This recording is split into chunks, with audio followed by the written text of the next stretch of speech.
नमस्कार दोस्तों, आप सभी का स्वागत है आपके अपने YouTube चैनल बनी एकेडमी में। मैं अमित कुमार आप लोगों के लिए previous year SSC GD 2021 English section discuss करेंगे। 2 वीडियो ऑलरेडी हम बना चुके हैं इसी सेक्शन पे और वो हमने डिस्कस कर लिया है और आज हम आगे की ओर चलेंगे। अगर आप लोगों ने पिछले पार्ट नहीं देखे हैं तो उसका लिंक जो है वो आपको वीडियो के डिस्क्रिप्शन में मिल जाएगा, तो आप पहले उनको कंप्लीट करें, उसी के बाद ये वीडियो देखें। आइए नेक्स्ट क्वेश्चन की ओर चलते हैं। तो कल क्वेश्चन नंबर 15 हमने डिस्कस किया था और लास्ट में मैंने ये बोला था कि 15 क्वेश्चन का आंसर जो है वो आपने कमेंट बॉक्स पे देना है। तो जो आंसर इसका रहेगा 15 का, ये ऑल आर करेक्ट हैं, ये सभी स्पेलिंग करेक्ट हैं, इसमें कोई भी इनकरेक्ट स्पेलिंग नहीं है। पूछना इनकरेक्ट पूछ रही थी लेकिन ये सभी ऑल आर करेक्ट हैं। नेक्स्ट क्वेश्चन की ओर चलते हैं। नेक्स्ट क्वेश्चन है 16 question. The following sentence has been split into 4 segment. Identify has segment that contains grammatic error. Neither the manager nor the employees was aware of the shortage. तो देखो प्यारे बच्चों, ये आपका सब्जेक्ट वर्ब एग्रीमेंट टॉपिक है, वहाँ से question आया है और इसको अगर आप प्रनाउन से रिलेट करना चाहें तो ये प्रनाउन का भी टॉपिक है। तो देखो प्यारे बच्चों, अगर आपको कहीं भी नाइदर लिखा मिलता है, देखो नाइदर का जो पेयर है प्यारे बच्चों, नाइदर का जो पेयर है ये आपका बनता है नॉर के साथ। आइदर का जो आपका पेयर है प्यारे बच्चों ये बनता है और के साथ।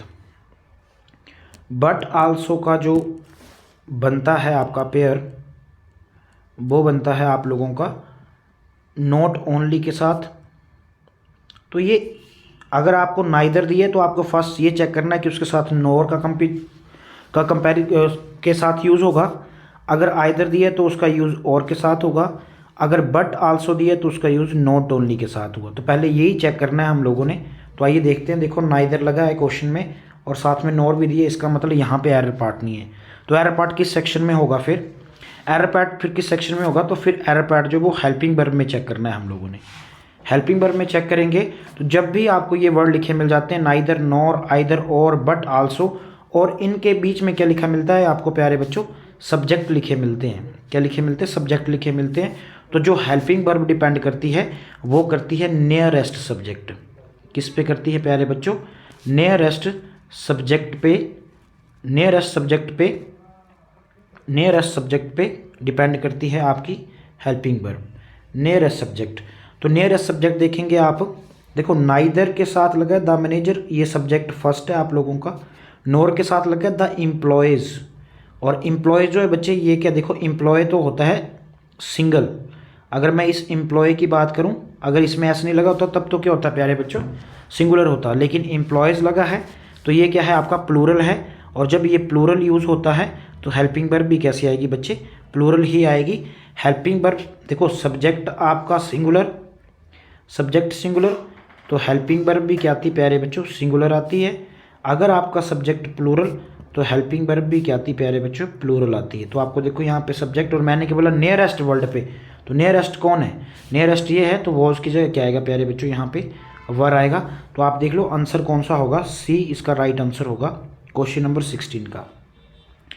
नेक्स्ट क्वेश्चन की ओर चलते हैं। और एक और बात मैं यहाँ पे ऐड ऑन करना चाहता हूँ अपनी, कि देखो प्यारे बच्चे, अगर 2 सब्जेक्ट जो हैं वो किसी प्रेपोजिशन से जुड़े हैं, एनी प्रेपोजिशन, कोई भी प्रेपोजिशन हो सकती है, ऑफ हो सकता है, एट हो सकता है, इन हो सकता है, दैट हो सकता इन हो सकता है, कोई भी प्रेपोजिशन होगी। जब 2 सब्जेक्ट जुड़ेंगे तो जो हेल्पिंग वर्ब है वो बच्चे पहले वाले सब्जेक्ट पे डिपेंड करती है। पहले वाले सब्जेक्ट पे। किस वाले सब्जेक्ट पे डिपेंड करती है? पहले वाले सब्जेक्ट पे। जैसे मैं एक एग्जांपल भी इसका आपको दे देता हूँ यहीं पे साथ में ही। देखो एग्जांपल यहाँ पे लिख रहा हूँ मैं, the students of this class is slash are very intelligent. जैसे ये क्वेश्चन आया आपके पेपर में, ये क्वेश्चन आया आपके पास और 2 ऑप्शन है। तो देखो द स्टूडेंट्स, और ये बीच में क्या लगा प्यारे बच्चों? ये लगा है आपका 1 मिनट में कलर चेंज कर लेता हूँ। ये देखो यहाँ पे क्या लगा है, ऑफ लगा है ये, और देखो ये सब्जेक्ट फर्स्ट है और ये सब्जेक्ट 2 है। आप यहाँ पे देख सकते हैं कि स्टूडेंट्स प्लूरल, इसीलिए हेल्पिंग वर्ब भी क्या आएगी प्यारे बच्चों, आर आएगी। लेकिन कुछ बच्चे क्लास देखेंगे, क्लास के हिसाब से इज लगा देंगे, जो कि गलत होगा। When two subjected are connected with any, when two subjects are connected with any preposition then helping verb is depends on subject first. Is that clear? Next question की ओर चलते हैं प्यारे बच्चों। Select the option that can be used as a one word substitution पूछा गया है, और वन वर्ड सब्स्टिट्यूशन पूछा गया तो मैं आपके साथ पहली वीडियो में भी डिस्कस कर चुका हूँ इस चीज़ के बारे में, और अभी भी मैं बता रहा हूँ आप लोगों को कि देखो एग्जामिनर क्या करता है कि एक वर्ड देके पूरा सेंटेंस पूछ लेता है, और कई बार एक सेंटेंस देके एक वर्ड पूछ लेता है। तो वो उसने पूछा anything that leads to death, ऐसी चीज़ जो किसको लीड्स करती है बच्चे, जो किसको लीड करती है, जो डेथ को लीड करती है, तो उससे क्या बोलते हैं। तो देखो बच्चे, स्केरी, स्केरी का मतलब होता है डरपोक या डरावना। स्केरी का मतलब होता है बच्चे डरावना, और डरावने के लिए क्या क्या वर्ड आ सकते हैं बच्चे, डरावने के लिए आपके वर्ड आ सकते हैं, देखो टेरिबल आ जाएगा, हॉरिबल आ जाएगा, हॉरिबल भी डरावना होता है, तो ये इसके सिनोनिम्स आ सकते हैं। अब देखो एग्जामिनर जरूरी नहीं है इसी क्वेश्चन को पूछ सकता है, लेकिन इससे जुड़े हुए और जो इसका एक्स्ट्रा नॉलेज है उसको भी पूछ सकता है, तो उसी को हम डिस्कस कर रहे हैं साथ में। नेक्स्ट देखो, नेक्स्ट बच्चे लिखा हुआ सीरियस, और सीरियस का तो आपको पता ही है कि गंभीर, तो इसके जो सिनोनिम्स रहते हैं वो रहते हैं ग्रेव, स्टोन, ये इसके सिनोनिम्स रहते हैं आपके सीरियस के। नेक्स्ट ऑप्शन बचता है फैटल। फैटल जो है, 1 मिनट बच्चे मैं इसको चेंज कर लेता हूँ, 1 मिनट। आंसर इसका फैटल रहेगा। फैटल का जो मीनिंग है वो होता है घातक, ठीक है। और आप खुद ही बता दो, आप बच्चे, आपको लग जाएगा पता खुद ही कि अब यहाँ पे ये बताया गया है ये घातक है। फैटल का मतलब घातक होता है, गंभीर घातक होता है। तो इसके जब सिनोनिम्स की बात करेंगे फैटल की, तो एक तो सिनोनिम्स इसका आता है डेथ, एक और सिनोनिम्स की बात करूं तो इसका एक और सिनोनिम्स आता है डेड, ये इसके सिनोनिम्स है। तो यहाँ पे क्या बोला है, anything that leads to death, ऐसी चीज़ जो डेथ तक लेके जाए तो वो फैटल ही है, ठीक है प्यारे बच्चों, ठीक है प्यारे बच्चों। तो फैटल इसका आंसर होगा। और एक और ऑप्शन बचता है डी ऑप्शन, दैट इज ओमनस, और ओमनस का मतलब होता है अशुभ, अशुभ। और अशुभ के लिए क्या सिनोनिम्स आ सकता है बच्चे, अनलक्की, अनलक्की इसके लिए एक सिनोनिम्स आ जाएगा। और एक और सिनोनिम्स आता है इसका जो पेपर में पूछा था, अनफॉर्चुनेट, अनफॉर्चुनेट, अनफॉर्चुनेट भी इसका एक सिनोनिम्स है प्यारे बच्चों। तो ये 200 देखो सिनोनिम्स भी आ सकता है पेपर में, एंटेनिम्स भी आ सकते हैं, वन वर्ड सब्स्टिट्यूशन, ये तो हर एक पेपर में पूछे जाएंगे आप लोगों से, और इस पे आपको मेहनत करनी ही पड़ेगी। नेक्स्ट क्वेश्चन की ओर चलते हैं। 18 क्वेश्चन है, select the most appropriate एंटेनम of the given word whittle. Whittle का एंटेनम्स पूछा हुआ, और एंटेनम्स क्या होते हैं बच्चे, जो ऑपोजिट वर्ड जिन्हें बोलते हैं हम, ठीक है। ऑपोजिट, और हिंदी में बात करें तो विलोम शब्द जिन्हें बोला जाता है। विटल का मीनिंग क्या होता है, विटल का मीनिंग होता है प्यारे बच्चों जो बहुत ज़्यादा इंपॉर्टेंट हो, या हाँ महत्वपूर्ण, जिसके लिए आप बोल सकते हैं महत्वपूर्ण, महत्वपूर्ण। महत्वपूर्ण के लिए क्या क्या वर्ड आ सकते हैं, इंपॉर्टेंट वर्ड आ जाएगा, इंपॉर्टेंट वर्ड आ जाएगा, इंपॉर्टेंट, और क्रूशियल, क्रूशियल वर्ड भी आ जाएगा इसके लिए, क्रूशियल, ठीक है, क्रूशियल वर्ड भी आ जाएगा और इंपॉर्टेंट वर्ड भी आ जाएगा। तो आप देखेंगे ये तो इसके सिनोनिम्स है जो मैं ये लिखवा रहा हूँ ऊपर, ये इंपॉर्टेंट इसका सिनोनिम्स है और क्रूशियल इसका सिनोनिम्स है।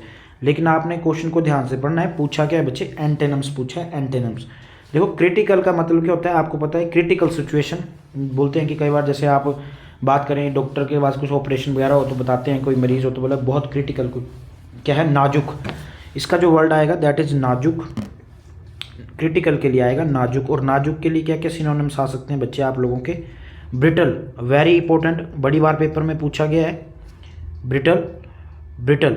और ब्रिटल के लिए एक वन वर्ड सब्स्टिट्यूशन भी आता है बच्चे, ब्रिटल का मतलब होता है things that is easily broken, ऐसी चीज़ जो आसानी से तोड़ी जा सके उसे बोलते हैं ब्रिटल। या इसके लिए एक और सिनोनिम्स आता है that is fragile, F fragile, fragile ये है फ्रजाइल, और ये जो ब्रिटल है और फ्रजाइल है ये आपका जो हिमाचल प्रदेश एसआई के पेपर में ये पूछा गया था पहले भी क्वेश्चन, और इसका सिनोनिम्स पूछा गया था, तो ये आपने याद रखना है। नेक्स्ट ऑप्शन की ओर चलते हैं।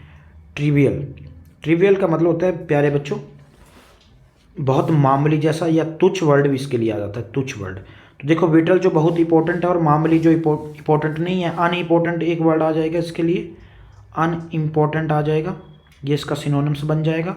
तो आंसर जो होगा वो तो आपका होगा बच्चे इसमें बी सेक्शन, ठीक है। मैनुअल, मैनुअल जो है इसका मतलब होता है law, rule, regulation, law law आ जाएगा इसका मैनुअल का। हाँ जी, नियम इसको आप लोग बोल सकते हैं नियम। तो नियम के लिए क्या क्या वर्ड आ जाएंगे सिनोनिम्स, रूल आ जाएगा, लॉ आ जाएगा, ठीक है। तो रेगुलेशन वर्ड आ सकता है इसके लिए, रूल एंड रेगुलेशन आपने सुना होगा नियम के लिए, ठीक है। तो ये जो है इसके सिनोनिम्स हैं, तो आपको ये पढ़ने पड़ेंगे। और ये जो डी ऑप्शन है और ये जो ए डी ऑप्शन है जो आपका विटल लिखा है ये वाला, ये दोनों आपस में क्या है प्यारे बच्चों सिनोनिम्स है। नेक्स्ट क्वेश्चन की ओर चलते हैं। Question number 19, select the most appropriate antonyms of the given word. एंटेनम पूछा है प्यारे बच्चों, और किसका एंटेनम पूछा है, प्रीक्योरियस का। प्रीक्योरियस जो है इसका मीनिंग होता है प्यारे बच्चों अनिश्चित, अनिश्चित, अनिश्चित इसका मीनिंग होता है। देखो सेफ का मतलब तो आपको पता ही है, सेफ के सिनोनिम्स की बात करूं तो सेफ का सिनोनिम्स क्या क्या हो सकते हैं प्यारे बच्चों, सुरक्षा, सुरक्षित के लिए क्या क्या आ जाएगा, सिक्योर आ जाएगा, सिक्योर वर्ड आ जाएगा। एक और वर्ड की बात करूं तो प्रोटेक्टेड, प्रोटेक्टेड वर्ड भी किसके लिए आता है, सुरक्षा के लिए ही आता है। और प्रिवेंट भी आ जाता है, प्रिवेंशन भी आ जाता है, बहुत ज़्यादा वर्ड्स हैं बच्चे, ठीक है। आपको सभी याद करने पड़ेंगे, पर याद कैसे होंगे, जब आप डेली प्रैक्टिस करोगे और डेली इनको यूज़ में लाओगे तब याद होंगे। नेक्स्ट क्वेश्चन देखते हैं, नेक्स्ट ऑप्शन देखते हैं, सॉरी।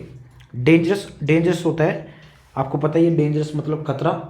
और खतरे के लिए क्या क्या वर्ड आ सकते हैं, खतरे के लिए वर्ड आ सकते हैं रिस्क, रिस्क वर्ड आ जाएगा एक तो, डेंजरस के लिए रिस्क वर्ड आ जाएगा।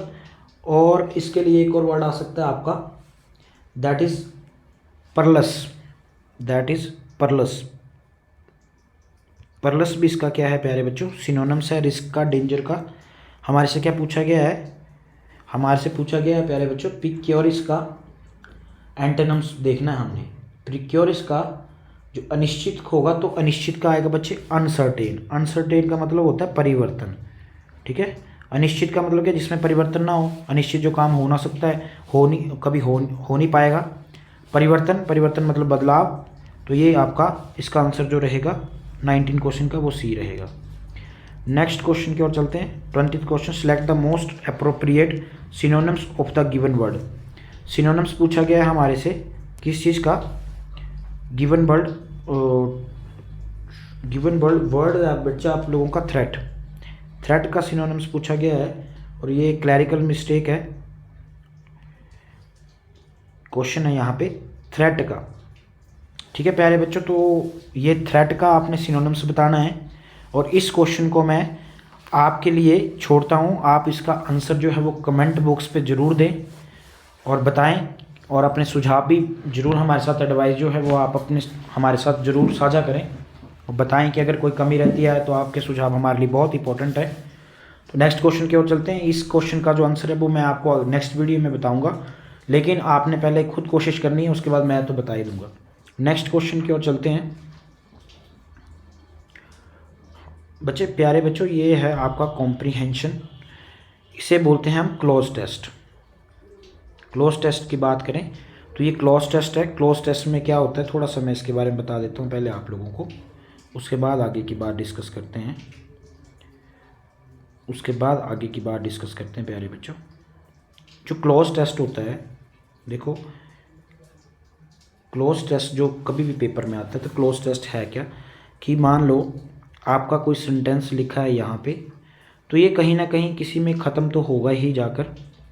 मान लिए यहाँ पे नाउन लिखा है, तो नाउन को क्वालिफाई कौन करता है बच्चे, एडजेक्टिव करता है, ठीक है। जैसे मान लिए 1 2 3 4 5 ऐसे करके आपको क्या आता है क्वेश्चन आता है, और यहाँ पे जो है वो लिखा ही होता है सब कुछ, और आपको हर एक ऑप्शन के ये 1 है, ये 2 है, ये 3 है, ये 4 है, 5 क्वेश्चन इससे पूछे जाते हैं और 5 में आपको ऑप्शन दिए जाते हैं, हर एक के 4 ऑप्शन होते हैं और उसको आपने भरना होता है।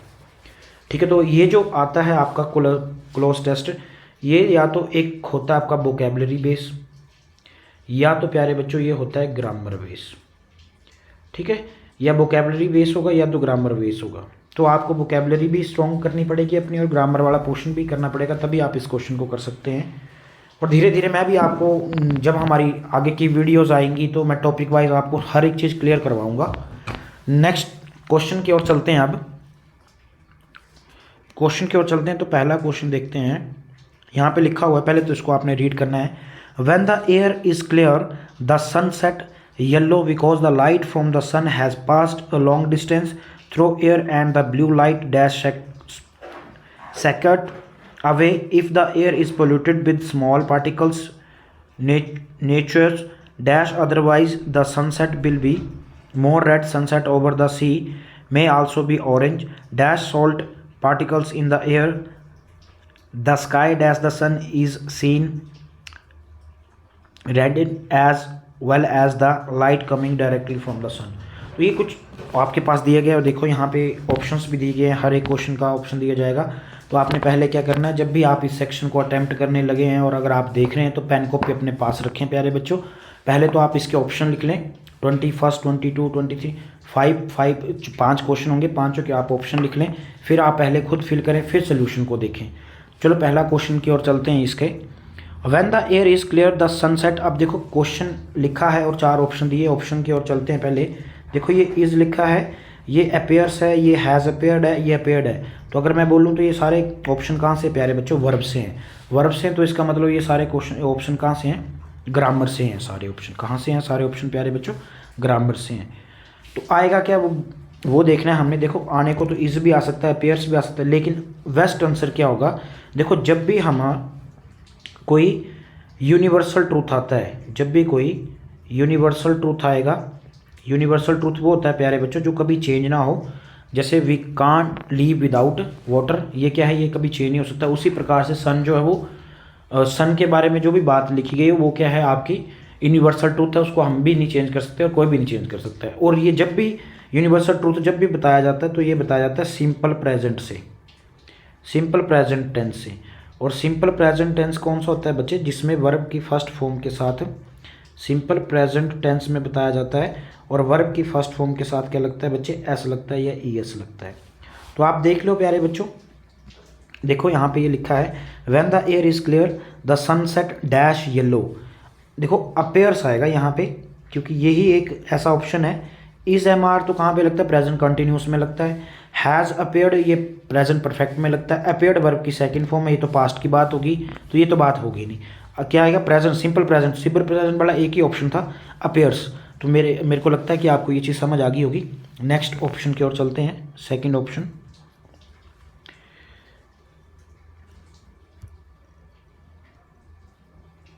नेक्स्ट क्वेश्चन है, हाँ जी पहले ऑप्शन पढ़ेंगे, has, was, will be, has been.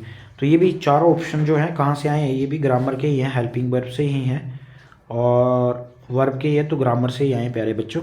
Has आपको पता है कहाँ की प्रॉपर्टी है, हैज़ और हैव प्रेजेंट की प्रॉपर्टी है। वो जो पास्ट की है, विल बी फ्यूचर की, और हैज़ बीन जो है वो कहाँ की प्रॉपर्टी प्यारे बच्चों, ये प्रॉपर्टी है आपकी प्रेजेंट की। देखते हैं क्वेश्चन, नेक्स्ट पढ़ते हैं। नेक्स्ट पूछा गया है, the sun has passed yellow because the light from the sun has passed long distance through air and the blue light. अब देखो ये बात बिल्कुल परफेक्ट है कि जो लाइट आएगी सन की वो क्या होगी, रिफ्लेक्ट तो होगी, सेकंड तो होगी, पकिरण इसे बोलते हैं हम। ठीक है, तो देखो वॉज तो आपका पास्ट का है, और यहाँ पे बात किस में चली, प्रेजेंट की चली, तो ऑप्शन भी प्रेजेंट का ही आएगा कोई। ठीक है, तो फ्यूचर वाले ऑप्शन को भी काट दो, एक हैज़ बीन एक हैज़ है। देख लेते हैं क्या आएगा। सेकंड अवे पास्ट की बात और परफेक्ट की भी है, तो इसीलिए क्या आंसर आएगा, सॉरी प्रेजेंट की बात और परफेक्ट की है, इसीलिए यहाँ पे जो आंसर आएगा वो आएगा डी, हैज़ नहीं आएगा। नेक्स्ट क्वेश्चन की ओर चलते हैं। 23rd। देख लो 4 ऑप्शन दिए हैं। इफ़ कंडीशनल सेंटेंस के लिए आता है, और अगर मैं इसका बताऊं तो यदि। बट का मतलब होता है परंतु। और की बात करूं, और का जो कंडीशन है बच्चे, जैसे मैंने लिख दिया अमित और अजय, अगर ये बात मैं लिख दूं तो इसका मतलब दोनों में से कोई एक कंडीशन अप्लाई होगी। और एंड का मतलब क्या है बच्चे, जब दोनों कंडीशन क्या होंगी, अप्लाई होंगी। इसका मतलब ये जो है ये कंजक्शन से आए हुए हैं। कहाँ से आए हुए हैं ये ऑप्शन बच्चे, कंजक्शन से आए हुए हैं। ठीक है, आपको भी पता लग जाएगा जब आप सारी चीज़ें क्लियर हो जाएंगी ग्रामर की। और अगर आप चाहते हैं कि बेसिक से वीडियो में पढ़ाया जाए आप, तो आप कमेंट बॉक्स में वो भी बता सकते हैं। और जल्द ही जो है वो हम लोग आप लोगों के लिए बेहतरीन कोर्सेज और बेहतरीन जो कॉन्सेप्ट है वो आपके साथ साझा भी करेंगे हम लोग। क्वेश्चंस की ओर चलते हैं। Select the most appropriate option to fill in blank number third में भरना है ये यहाँ पे। तो देखो नेचर डैश अदरवाइज द, देखो नेचर और otherwise the sunset will be more red. तो यहाँ पे और आएगा, कंडीशनल सब्जेक्ट सेंटेंस आएगा, क्योंकि इफ़ तो पहले ही आ गया यहाँ पे। If the air is polluted with small particles, यदि एयर जो है वो पोल्यूटेड होती है विद स्मॉल पार्टिकल्स, नेचर और अदरवाइज द सनसेट। तो यहाँ पे दो चीज़ें, या तो नेचर की बात कर रहा है या तो किसकी बात कर रहा है बच्चे, अदरवाइज आ गया। तो अदरवाइज का मतलब क्या है, उसके अलावा। तो इसका मतलब दोनों ऑप्शन में से कोई एक ही आएगा। तो यहाँ पे और ही आएगा, एंड आएगा नहीं। एंड आता तो दोनों कंडीशनें सेटिस्फाइड करनी थी, तब ये अदरवाइज नहीं आना था यहाँ पे। Otherwise the sunset will be more red, और ही आएगा यहाँ पे क्योंकि अदरवाइज आ गया। नेक्स्ट देखते हैं क्वेश्चन नंबर 24, फोर्थ पे भरेंगे इसको। तो देखो 4 जो ये प्रेपोजिशन से क्वेश्चन है, 4 प्रेपोजिशन है, ड्यू टू प्रेपोजिशन है, बिकॉज प्रेपोजिशन है, एज प्रेपोजिशन है। सनसेट ओवर द सी में also be orange due to salt particle. किसके कारण हुआ है, ड्यू टू किसी के कारण ही हुआ है ना, के लिए थोड़ी आएगा। 4 का मतलब तो होता है बच्चे के लिए, तो के लिए थोड़ी आएगा। बिकॉज का मतलब होता है परंतु, एज का मतलब होता है उसी तरह। तो आपको यहाँ से देखो कई बार ना मीनिंग आपको पढ़ना पड़ेगा, मीनिंग भी समझना पड़ेगा, उसके अकॉर्डिंग आपको आंसर लगाना पड़ेगा। सनसेट ओवर द सी में आल्सो बी, में का मतलब क्या है आपका, देखो में आपकी एक मॉडल एक्सुलरी है, तो उसके हिसाब से क्या आएगा, ड्यू टू किसके कारण हुआ है, salt particles in the air, किसके कारण हुआ है ये, ठीक है। सनसेट ओवर द सी उसी के कारण हुआ है, तो इसीलिए क्या आंसर आएगा, ड्यू टू आएगा, इसका बी आंसर रहेगा। नेक्स्ट क्वेश्चन की ओर चलते हैं, ये लास्ट क्वेश्चन है। शिफ्ट आपकी जो 2021 में SSC-GD का पेपर हुआ है, और उसमें जो शिफ्ट फर्स्ट मॉर्निंग की है, नवंबर का पेपर है ये, उसका ये लास्ट क्वेश्चन है। और इंग्लिश का जो वहाँ पे 25 क्वेश्चन आए थे शिफ्ट फर्स्ट में, वो मैंने आपको तीनों ही पार्ट में बारी बारी करके धीरे धीरे करके मैंने समझाए हैं। और अगर आपको कोई कमी लगती है तो आप प्लीज़ ज़रूर बताएं। ये लास्ट क्वेश्चन रहा है इस वीडियो का और इस सीरीज का, इस सेक्शन का भी, सॉरी। तो आप देखते हैं question. The sky dash the sun is seen reddened as well as the light coming directly from the sun. देखो प्यारे बच्चों, अक्रॉस का मतलब तो क्या होता है, जब एक जगह से चीज़ दूसरी जगह चली जाती है। जैसे मान लीजिए ये ओवर द ब्रिज है, ये ब्रिज है और ये रिवर है कोई आपके यहाँ, और कोई व्यक्ति यहाँ से जाता है, यहाँ से स्विमिंग करता करता दूसरे एंड तक पहुँच जाता है, तो क्या हो गया, ये अक्रॉस द एंड, आर पार जिसको हम बोलते हैं। तो ये आर पार के लिए आता है सेंस। अगर बात करूँ मैं इस थ्रो की, तो थ्रो जो है बच्चे, थ्रो का मतलब होता है किसी मीडियम से कोई चीज़ जो है वो जा रही है, किसी मीडियम से कोई चीज़ जा रही है। जैसे water flow through the pipe. Through का मतलब भी क्या हुआ प्यारे बच्चों, कि कहीं से कोई चीज़ जा रही है। थ्रू का मतलब किसी के द्वारा कोई चीज़ जा रही है, ठीक है। अलोंग का मतलब होता है बच्चे के साथ, और अराउंड का मतलब होता है इर्द गिर्द। तो आप यहाँ पे देख लो, the sky dash the sun is seen reddened as well as light coming directly from the sun. तो स्काई क्या होगा बच्चे, अराउंड, उसके इर्द गिर्द ही होगा, उसके साथ थोड़ी होगा। इसीलिए आंसर क्या रहेगा यहाँ पे, डी रहेगा। और प्यारे बच्चों, इसी के साथ जो है ये जो सेक्शन था इंग्लिश का, वो मैंने पूरा कंप्लीट करवा दिया है। अगर आपको कोई कमी लगती है तो आप ज़रूर कमेंट बॉक्स में बता दें, और ज़्यादा से ज़्यादा लाइक करें, शेयर करें, सब्सक्राइब करें, और आपको और ज़्यादा सभी सब्जेक्ट की यहाँ पे वीडियो अवेलेबल करवा दी जाएगी प्यारे बच्चों। तो अगर आपको वीडियो अच्छी लगी है, यूज़फुल लगी, तो शेयर जरूर करें और अपने जो अभी जितने भी दोस्त हैं आपके जो कॉम्पिटिटिव एग्ज़ाम की तैयारी करते हैं, तो उन तक इस वीडियो को पहुँचाएँ और ज़्यादा से ज़्यादा शेयर करें। जय हिंद, जय भारत।